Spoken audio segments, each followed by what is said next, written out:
Bismillahirrahmanirrahim. Assalamualaikum warahmatullahi wabarakatuh. Selamat datang, karena ini suatu hal yang baru. Kami ucapkan selamat datang pada sebuah podcast yang akan hadir di kalangan pemirsa nih setelah ini. Mungkin istiqomah ya, insya Allah. Ini adalah sebuah podcast yang kita kasih judul Bertumbuh Bersama. Karena dari podcast ini harapan kita akan menularkan banyak hal positif yang akhirnya kita bisa bertumbuh bersama menjadi lebih baik. Bismillahirrahmanirrahim. Dan perkenalkan sebelumnya, nama saya Win Anissa Yahyani. Saya salah satu dari tim Learning Center Baitul Quran, yaitu di bawah juga naungan dari Pesantren Anak Soleh Baitul Quran. Baik, kesempatan pada pagi hari ini kita akan memulai sebuah podcast pembicaraan dengan sebuah tema yang sangat menarik.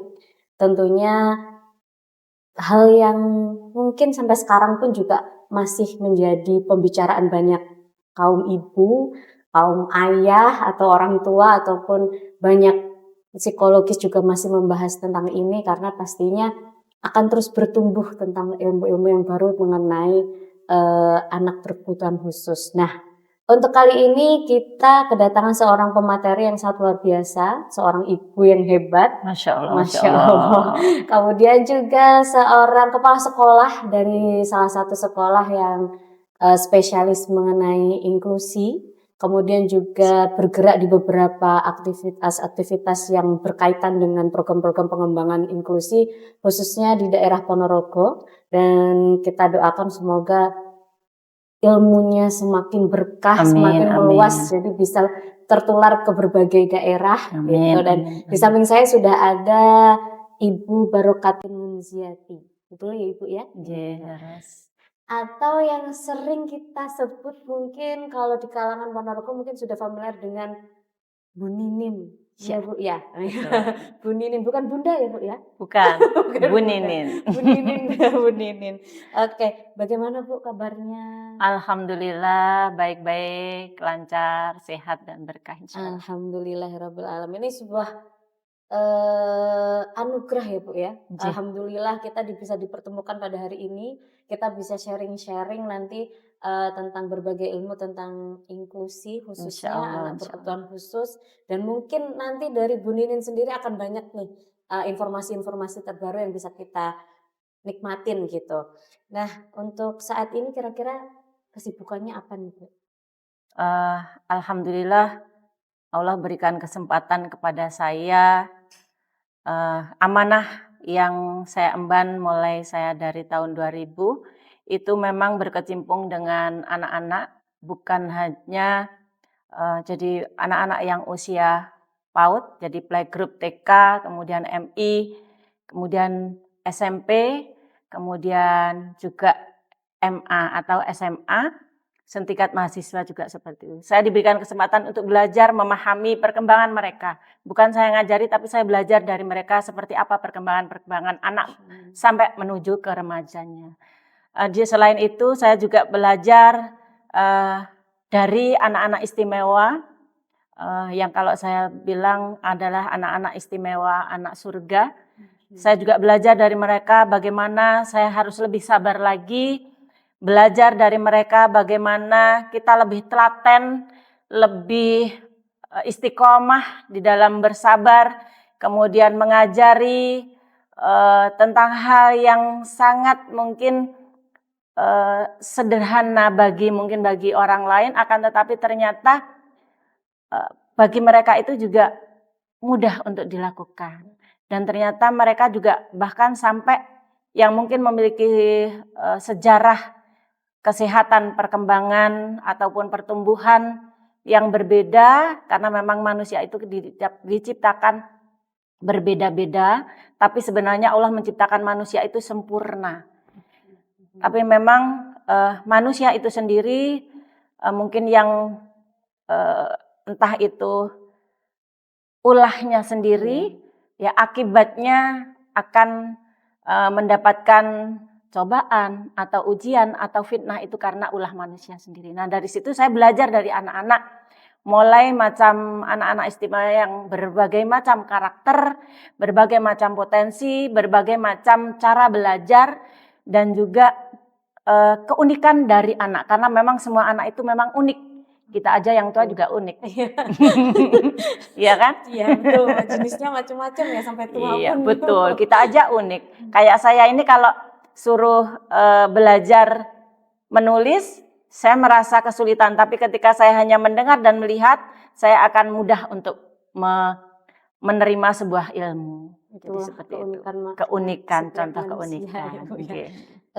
Tadi Bu saya sangat tertarik dengan kata-kata anak surga. Betul. Nah itu sebenarnya apa sih Bu maknanya dari anak surga sendiri itu kalau menurut Bu Nining? Oke. Karena kalau memang anak itu kan semuanya dilahirkan dalam keadaan suci ya usia. Ya. Jadi keadaan suci, ya itu tadi orang tuanya tuh mau menjadikan dia apa gitu loh. Sama aja dia mau anak yang mungkin dikatakan reguler ataupun anak PDBK gitu ya. Itu semuanya tergantung orang tuanya. Bukan hanya itu juga, jadi banyak faktor. Kalau saya di materi saya itu kan ada banyak faktor yang menyebabkan anak tersebut gitu ya. Ada dari gennya, dari orang tuanya, kemudian juga ada faktor lingkungannya, sekolah, lingkungan rumah, lingkungan sekolah, dan juga ya selain itu yang membentuk dia itu adalah tempat di mana dia tumbuh dan berkembang di situ. Pengalaman dia seperti apa dari kecil, bukan dari orang tuanya saja, tapi dari lingkungan. Apakah dia pernah mengalami traumatik, mungkin waktu dalam kandungan, proses kelahiran, ataupun sesudah lahir. Tidak berhenti di situ saja, bisa jadi dari pola hidup orang sekarang, ataupun pola asuh, itu juga sangat pengaruh sekali. Itu berarti anak surga itu memang benar-benar seorang anak yang suci, yang memang kita pun tidak pernah tahu bagaimana dia akan hidup nantinya, tapi Allah memberikan kepercayaan kepada setiap manusia, kepada seorang ibu untuk melahirkan anak, dan setiap anak itu ya istimewa, punya jalannya masing-masing, dan kita pun sebagai orang tua juga akan mewarnai mereka. Betul. Tapi sebelum kita masuk ke pembahasan mengenai lebih jauh nih Bu ya, tadi kan Bu Nining sendiri cerita bahwa Bu Nining itu sudah diamanahkan untuk hidup di tengah-tengah anak-anak yang sangat luar biasa. Itu kalau boleh tahu sejak tahun berapa ya Bu? Alhamdulillah saya dipertemukan dengan hobi hati saya dari saya masih semester 6, dari tahun 2000 sudah. Jadi memang waktu itu saya mengambil jurusan psikologi, dan kebetulan waktu itu diberikan pilihan kepada mahasiswa untuk memilih waktu itu 4 jurusan. Jadi ada psikologi industri, psikologi sosial, psikologi agama, pendidikan, dan juga klinis. Kebetulan yang tertantang diantaranya ngambil klinis itu saya. Hanya 5 orang waktu itu, dan saya sempat dibully juga waktu itu sama teman-teman. Tapi bulian itu bagi saya adalah sebuah cambuk untuk menuju kesuksesan. Itu dari kemudian saya membuktikan kepada teman-teman ilmu itu semuanya bisa dipelajari. Bisa dipelajari asalkan manusianya itu mau. Dan itu saya buktikan, alhamdulillah saya termasuk 10 besar dan terbaik waktu itu praktek. Waktu praktek KKN waktu semester 6 terbaik di klinis, dan alhamdulillah mulai itulah hati saya suka dengan anak-anak, mau dia anak reguler mau apa tidak ada bedanya. Saya senang di psikologi perkembangan anak. Mulai dari situ. Dari situ akhirnya mendalami terus tentang perkembangan anak. Gitu. Saya tertantang belajar sabar dengan anak-anak, Masya Allah. Yang waktu itu pertama kali saya masih ingat, saya itu dipegangi anak hipoaktif, Us. Apa itu, Bu? Hipoaktif itu yang paling berat kalau menurut terapis ya. Dia itu istilahnya responnya lama. Jadi baik itu motorik kasar, motorik halusnya, respon terhadap instruksinya pun juga tidak ada. Jadi beberapa sarafnya memang sudah kena. Nah, itu justru dari situlah pertama kali saya dikasih hipoaktif plus autis. Saya tertantang untuk, Masya Allah, tidak mungkin. Ini ciptaan Allah, ini pasti bisa. Rahasia apa di balik ini?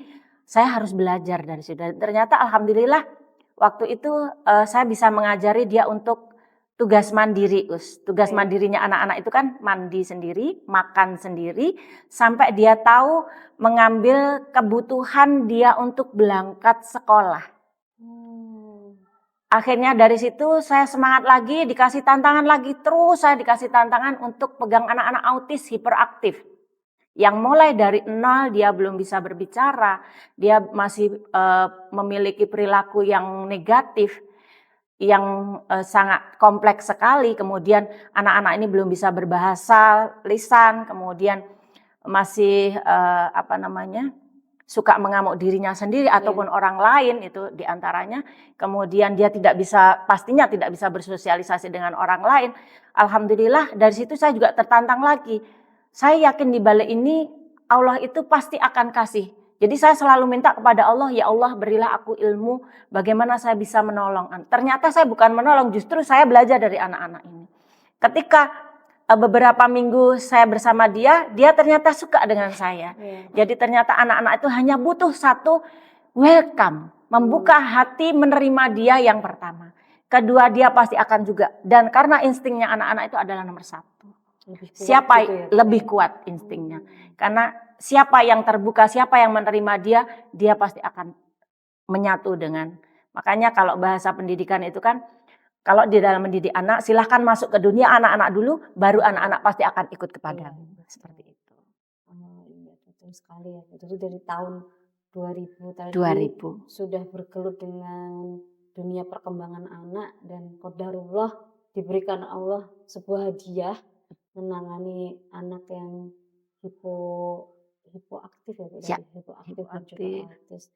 Nah, sekarang tuh saya penasaran nih Bu ya, kan sekarang itu seperti yang banyak orang ketahui bahwa sekarang itu dunia parenting itu sudah berkembang sangat pesat. Betul. Bahkan kita tuh sekarang nggak perlu lah ikut kelas-kelas itu dari YouTube, dari semuanya itu kita Ya, sudah bisa sudah melalui banyak. rumah gitu. Terus Betul. kemudian juga kalau dilihat sekarang itu juga sudah berkembang dengan pesat layanan-layanan psikolog, layanan-layanan terapis seperti itu. Nah, apakah hal-hal ini itu mempunyai pengaruh dengan jumlah anak berkebutuhan khusus yang ada saat ini gitu? Apakah dengan adanya informasi yang sangat luar biasa dapat didapatkan oleh banyak orang tua, calon orang tua itu tuh membantu mengurangi, karena kan tadi sempat dibahas bahwa sebenarnya anak berkebutuhan khusus itu juga bisa hadir karena pola hidup atau mungkin juga karena traumatik yang kita seorang orang tua sendiri juga tidak tahu gitu, kemudian dia akhirnya memicu hal itu terjadi gitu. Apakah dengan segala perkembangan yang ada itu menjadi pengaruh menurunnya atau mungkin malah bertambah dari jumlah anak berkebutuhan khusus? Kalau menurut Bu Nining sendiri mungkin yang ditemuin di Ponorogo atau mungkin saya ngomong realita perkembangan dari tahun 2000, ketika 2010 saya baru pulang dari luar kota ya, saya baru pulang. Niatannya sebenarnya saya tidak ada niatan untuk mendirikan sekolah, itu tidak ada dalam mimpi saya sebenarnya. Tapi qadarullah saya memang mempertemukan dengan anak-anak yang istilahnya membutuh belajar bersama dengan saya. Jadi akhirnya karena saya suka dimanapun, akhirnya saya siap belajar sampai sekarang pun. Nah dari situ 2010 saya terus memantau dari tahun 2000 ya, 2000 perjalanannya sampai 2010. Tahun 2000 itu saya pikir anak-anak PDBK ya, anak-anak ABK itu kan anak-anak istimewa itu hanya di kota-kota besar. Saya meneliti itu, mengamati dan niteni bahasa Jawa gitu ya, niteni yang itu mungkin memang saya belum bisa menulis sebuah karya karena memang saya itu belum, masih keterbatasan di dalam menulis. Akan tetapi ilmu niteni saya itu gini, yang saya titeni itu dari, kalau dulu itu PDBK banyaknya atau anak-anak istimewa itu hanya di kota-kota besar. Penelitian itu seperti itu. Kenapa? Karena di sana banyak polusi udara, pola makan, pola hidup yang mungkin orang, kalau dulu kan hanya orang kota yang suka instan-instan gitu ya. Ternyata setelah tahun 2010 saya baru pulang nih, baru di Ponorogo, saya stay di Ponorogo baru pulang. Itu tuh masih sedikit perkembangannya. Jadi baru beberapa gitu ya. Setelah ke belakang dari 2010, 2013 itu justru bertambah. Grafiknya itu bertambah. Dan anehnya ini yang saya temui itu 2010 sampai 2015 itu kebanyakan masih autis hiperaktif. Yang masih banyak yang saya temui. Kemudian 2015, 15, 16, 17, 18 itu variasi. Ada Down syndrome, hiperaktif, kemudian autisnya mulai luntur. Kemudian speak delay. Nah, 18 ke atas setelah pandemi itu mayoritas yang saya temui itu justru anak-anak speak delay. Speak delay atau anak keterlambatan wicara, disertai dengan hiperaktif, perilaku negatif pastinya. Dan juga anak-anak gangguan dengar. Sudah berbeda kasus. Dari tahun ke tahun itu terus berganti kasusnya. Nah, ini saya juga masih terus niteni ini penyebabnya apa. Dan ternyata sekarang sudah merambah bukan hanya di kota besar saja, sampai ke desa-desa, bahkan sampai ke pelosok. Itu sudah banyak. Ini terbukti daripada siswa ataupun orang tua yang berkonsultasi, itu mulai dari Ponorogo ataupun dari luar Ponorogo, bahkan dari luar kota. Dari luar kota, baik itu yang terdekat itu kan kayak Magetan, kayak Madiun, kemudian lagi yang luar kota mungkin di area Jawa Timur itu ada, tapi cuma konsultasi lewat WA. Ada yang di luar kota lagi di Jakarta atau Jawa Barat itu juga ada yang intens, istilahnya hanya konsultasi. Nah, kalau antum tadi bilang bahwasanya apakah ini justru mengurangi ketika sekarang banyak terapi gitu ya, banyak tempat-tempat terapi ataupun broadcast ataupun informasi yang bisa dijangkau oleh orang tua. Saya pikir justru itu malah menjadikan kebanggaan saya. Kenapa?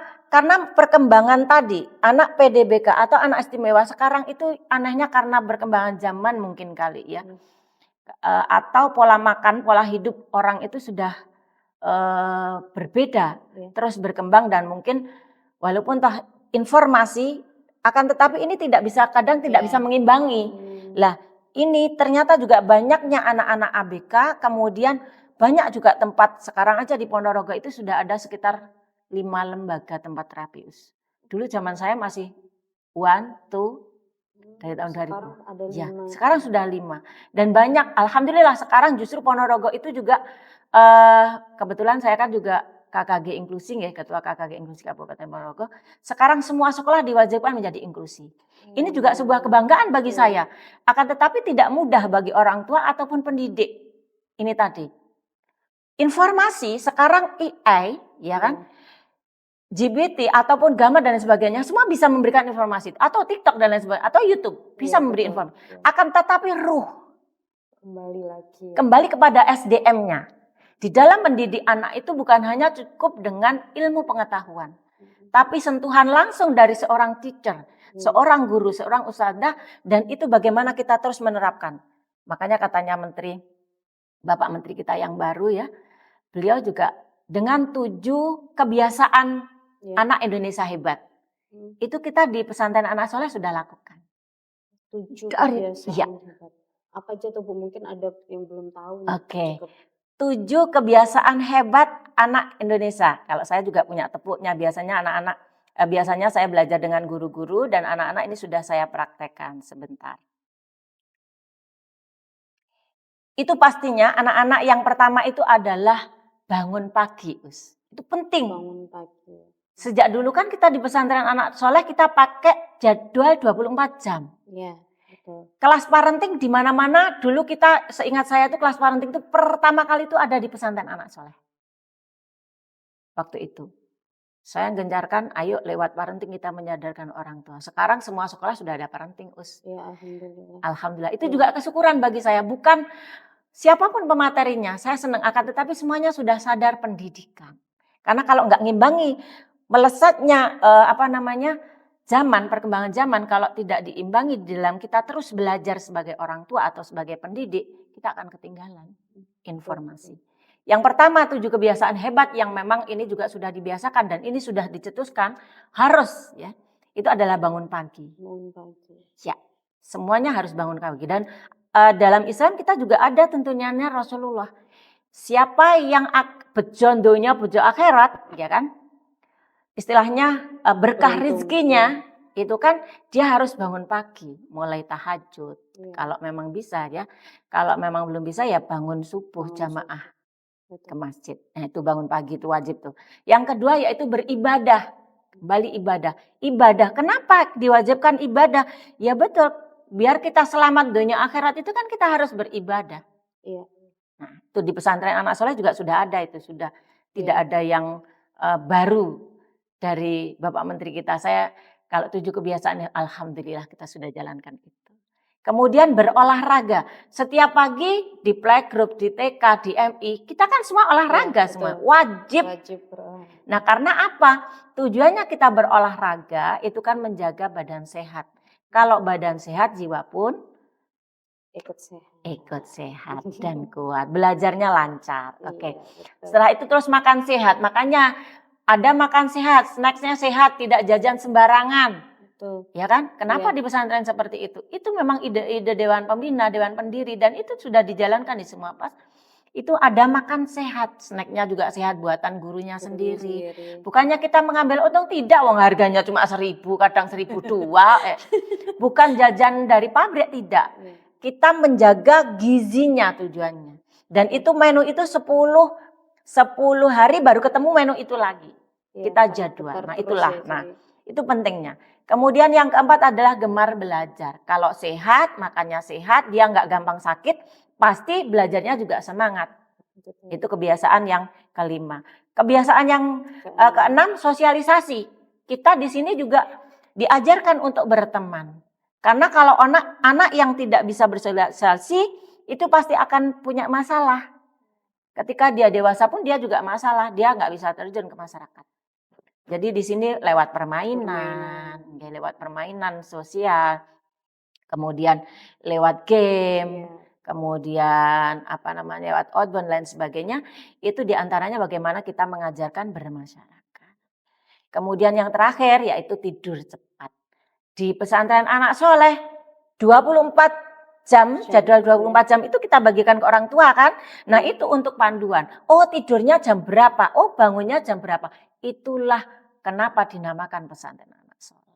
Salah satunya walaupun santrinya tidak tidur ataupun tidak 24 jam di sekolah. Jadi seperti itu. Betul. 7 kebiasaan yang luar biasa ya. Yang harusnya mungkin kita sebagai orang tua bisa mendukung itu. Betul. Dan bisa melaksanakan itu ya. Jadi bangun pagi. Kadang kan kita tuh ini ya. Gimana ya. Kadang anak sebenarnya saya juga pernah mendengar nih cerita bahwa sebenarnya fitrah anak itu bangunnya tuh pagi. Ya. Cuman kadang orang tuanya yang mengajari. Jangan bangun dulu. Nanti ibu repot. Padahal sebenarnya kalau dia ikut bangun pagi pun itu juga membantu dia membiasakan dirinya untuk hidup lebih baik ke depannya nanti. Gitu ya Bu ya. Nah tadi kembali ke awal kan makanya orang tua kan? Iya kembali lagi bukan anaknya lagi. Orang tua. Jadi mungkin yang bisa saya dapat itu bahwa mau berbagai informasi sekarang itu gampang didapatkan. Mungkin ya harapannya mungkin dengan informasi tersebut itu kita bisa mencegah atau yang lain. Tapi semua itu kembali kepada pribadinya masing-masing, kepada diri masing-masing. Jadi sebagai calon ibu nih di luar sana ataupun calon ayah juga. Nah itu kita terus belajar untuk bagaimana mempersiapkan diri untuk menjadi seorang orang tua. Dan juga kita menata bagaimana pola hidup kita juga sebagai orang tua nanti. Jangan sampai pola yang salah itu yang akan merugikan bukan kita saja tapi merugikan anak kita ataupun sekeliling kita juga gitu. Karena memang ruh itu sangat punya pengaruh yang besar ya untuk diri sendiri dan juga untuk lingkungan.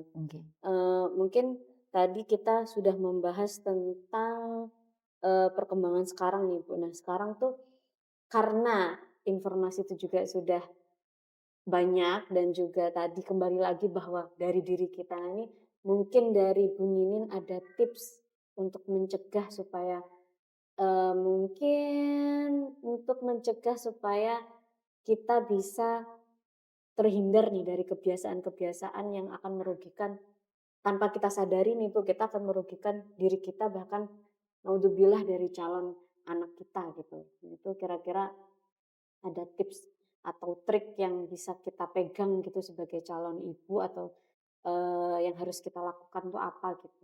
Oke, pastinya kita harus ngikuti apa yang diajarkan Rasulullah. Tetap kembali, walaupun toh itu ilmu psikologi ataupun ilmu pendidikan, semuanya dalam Al-Quran itu sudah ada tuntunannya. Bahwasanya ketika kita sebelum lahir anak itu kan pasti ada orang tua. Iya, Sebelum menjadi orang tua itu pasti ada laki-laki dan perempuan, calon ibu dan calon ayah. Nah, di sini yang harus dipersiapkan. Jadi ketika manusia menuju remaja menuju dewasa itu juga harus dipersiapkan. Jadi kalau katanya kalau orang yang sudah siap untuk nikah, monggo silahkan nikah. Itu karena sunnah Rasul. Iya, Nah, kalau belum mampu, ya jangan nikah dulu, gitu kan. iya. Itu persiapan antara psikologis dan juga fisiknya harus dipersiapkan. Kemudian setelah menikah, sebelum menikah itu kan kita tuntunannya Rasulullah itu kan harus memilih ya, Iya. baik itu bibit, bobot, kemudian jamaliha, kemudian keturunannya, Iya. nasabiha, kemudian maliha.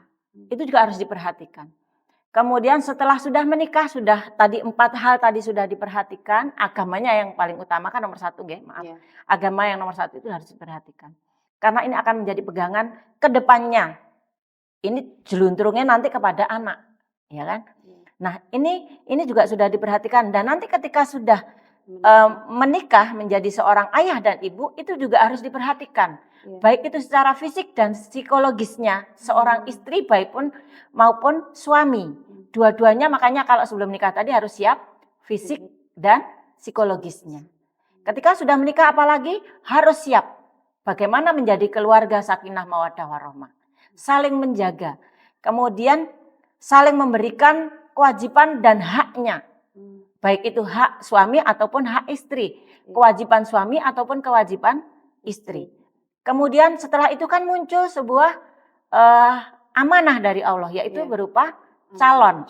Sebelum calon anak ini dilahirkan pun kita harus ada komunikasi nih. Suami istri harus punya rencana yang matang.